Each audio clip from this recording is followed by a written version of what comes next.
Hey, what's up? It's me, JDS4696, and today I'm going to be giving a film review for Spider-Man 2.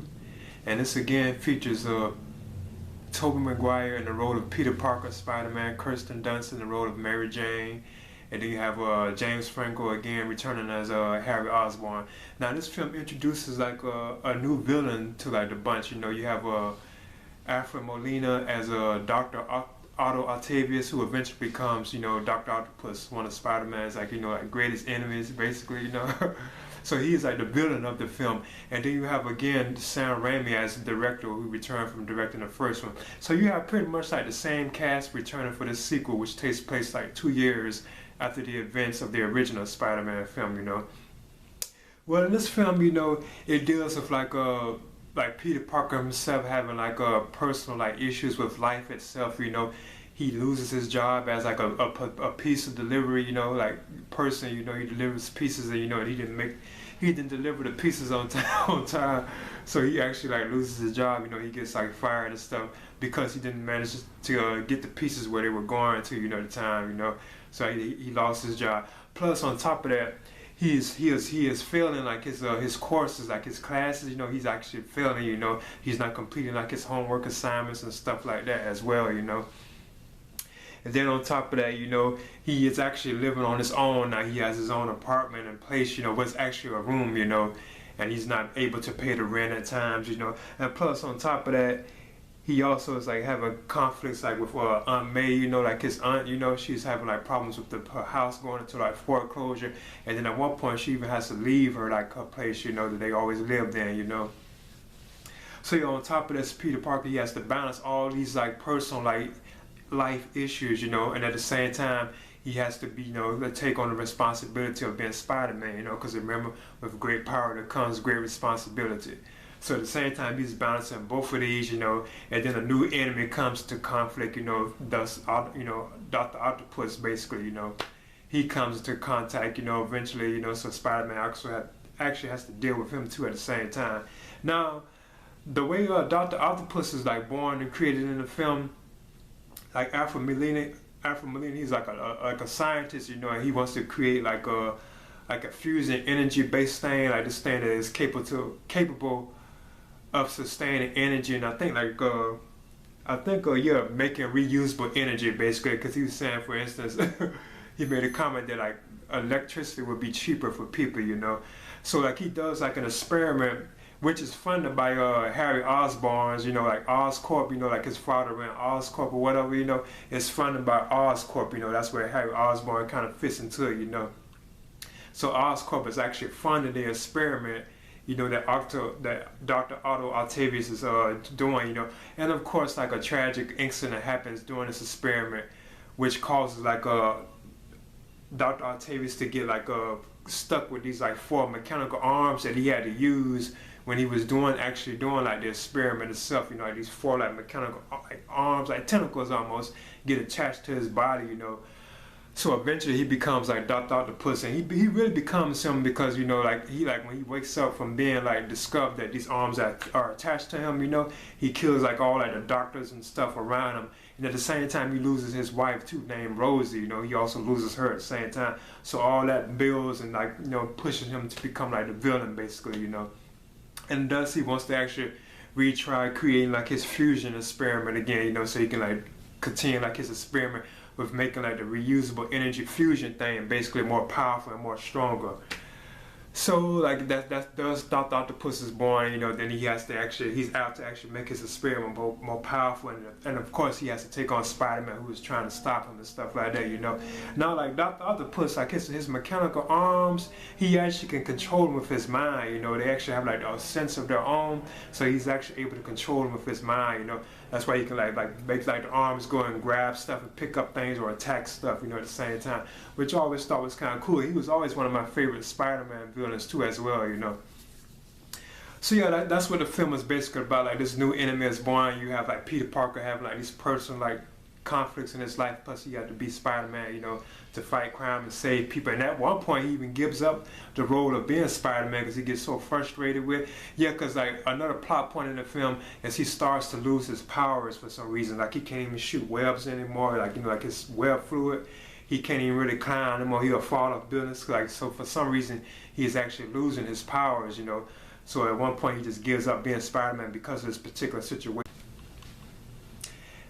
And him giving up his powers is actually like a story, like a major storyline in like the comic books with Spider-Man. Like Peter Parker, he gave up the idea of being Spider-Man at one point in the comic books, you know.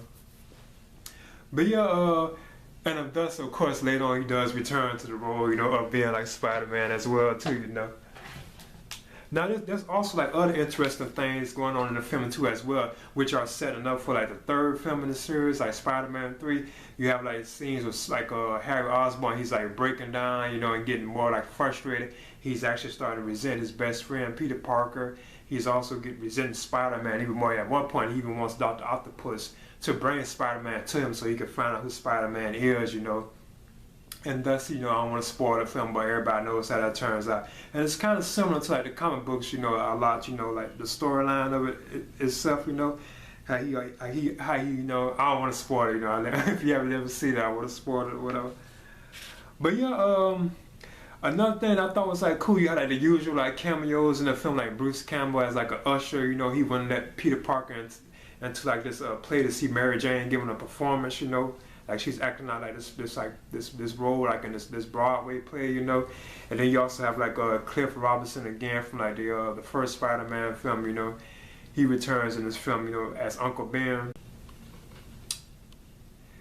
And yeah, Cliff Robinson cameo was kind of like, you know, just him like detailing, you know, like it was just like, it wasn't really even real. It was just like a Peter Parker having almost like a, not necessarily like a dream, but he just was having like some kind of experience, you know. But it was basically, that was basically like the scene that Cliff Robinson did have like in the film itself, you know. Then you have like Stan Lee, he popped up again like a little quick cameo where he had to actually save some people from like falling debris, you know. But another thing, like this film, I think this is easily one of the best superhero like comic book based films they have ever made. It is truly an excellent like film, you know. I'd probably say like as far as like superhero films, I think this is like the one I thought was like the best out of all of them. I'm not necessarily gonna say my favorite, but I think this is like the best like superhero film I've probably ever seen, you know. Out of all the ones I've seen, there's like tons of good ones, you know. But I mean, I think I would consider this like the best film, like the actual like action sequences with like Spider-Man or Dr. Octopus or just Spider-Man alone are just so superb, you know. And they look like very comic booky, you know. They have a very strong like comic book feel to, you know. And plus like certain things like the way Peter Parker is, you know, as Spider-Man with Tobey Maguire. I thought he was cool as Spider-Man again, you know, and Peter Parker as well. Like scenes like that is just like so true. It's like, you know, it's really strong. It took a lot of elements from the comic book, so it feels really like a comic book. You know, it just looks good. Even like the special effects, they truly improved on this particular one. You know, over the original Spider-Man, over the first one, they did like much better job. Like the CGI effects, and at times it still look, you know, kind of like CGI kind of to a certain extent. You know, it doesn't look too great. You know, but it is still just so superb, you know, and it's much better than how the original Spider-Man film was, you know. Like the sequences with like Spider-Man battling Dr. Octopus like in his bank and Aunt May is there, you know.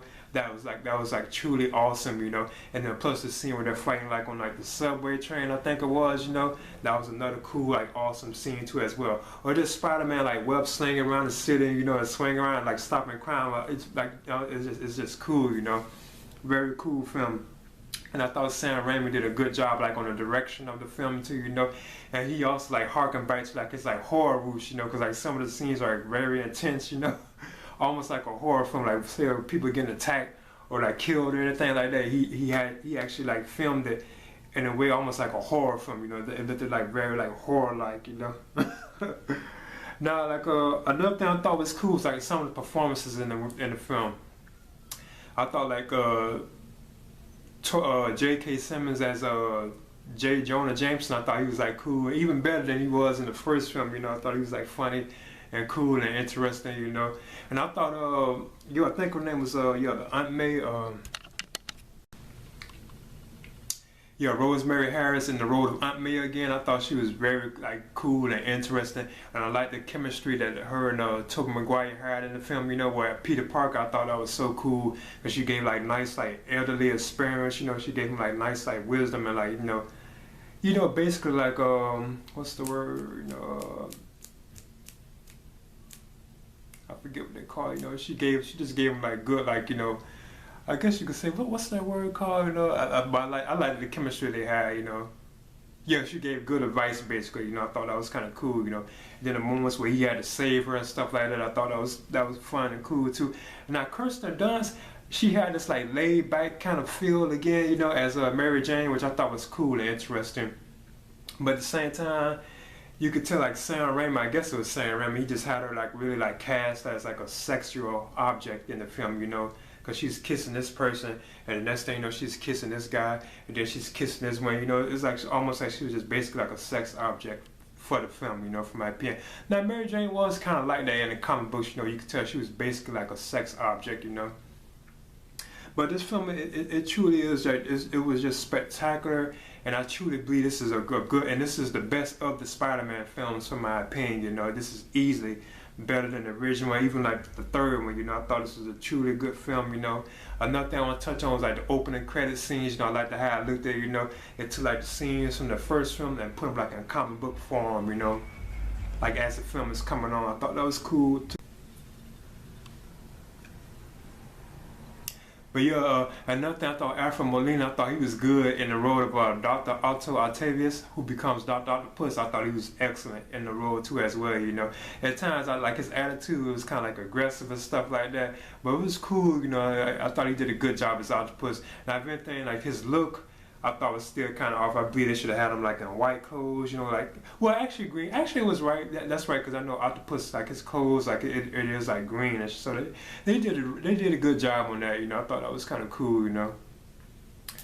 But like, yeah, it does have like a couple of flaws in it. Like the idea of like Spider-Man like losing his powers. I thought that was kind of, you know, kind of awkward, you know. It didn't. They didn't really go into that enough, so it's like it was kind of pointless. It just basically gave him a reason for him giving up, Peter Parker giving up the role of being Spider-Man. He actually just retired for a moment, you know, because he couldn't use his powers for some reason. They weren't like functioning right, like his spider webs, you know. Excuse me, like the wall crawling, they weren't functioning right, you know. But it still didn't really like go anywhere, you know. They just like he went to the doctor and stuff like that, you know. But it still didn't never really like go anywhere with it. And I like how it's bringing like other elements in from like, you know, like the other Spider-Man, like the Spider-Man comics. Like you could tell they was actually starting to develop the Lizard villain, you know, who is Kirk Connors' professor, and he's the one in the film complaining about Peter Parker having bad grades and stuff like that. You know, he's not completing his assignments and stuff like that. So I thought that was cool that they was bringing him in, you know, kind of. And I thought he would probably be the villain of the third one, you know, but they didn't do that, you know. Like him becoming the Lizard, because they did introduce him in this film, you know, which I thought was kind of cool how they had that in there, you know. They setting up the villains for the other film basically. But yeah, I thought this film had like good performances in it and stuff like that. Now other actors returning from the first film are Bill Nunn as Robbie Robertson, Joseph, you know. Then you have Elizabeth Banks as Betty Brant. They also returned to the film too as well, you know. But yeah, in this particular version of it, I have was like the DVD version of it. As you can see right here, I had this like a long time, you know. You know, my Spider-Man too. You see Spider-Man and Mary Jane on the front. And it has like pictures of them on the back too. But yeah, now this right here, I would give Spider-Man 2, I would give it an A-. Cause it's like it's almost like a truly like flawless, like excellent film, but there's like certain like things in it that keep it from being like completely like excellent and flawless. You know, there are other things, you know, like CGI was still kind of, you know, a little kind of fake to it still at times, you know, but it still was excellent. It was a big improvement on the first one, and they did a real good job on the action sequences. But plus like the plot line of him like losing his powers. It didn't really, you know, they didn't really like stress it that much. It's like it really went nowhere. And even Dr. Octopus for certain, you know, like him wanting to create this fusion like experiment, you know, where you can like create reusable energy. That still didn't really like go far enough, you know. It's like it was kind of like off to a certain extent, you know. But yeah, I give Spider-Man 2 A-. You know. This is like an excellent superhero like comic book film, you know. I would recommend it for Spider-Man fans or just fans of like comic book films in general, like Marvel Comics or anything like that, you know. And this is JDS 4696.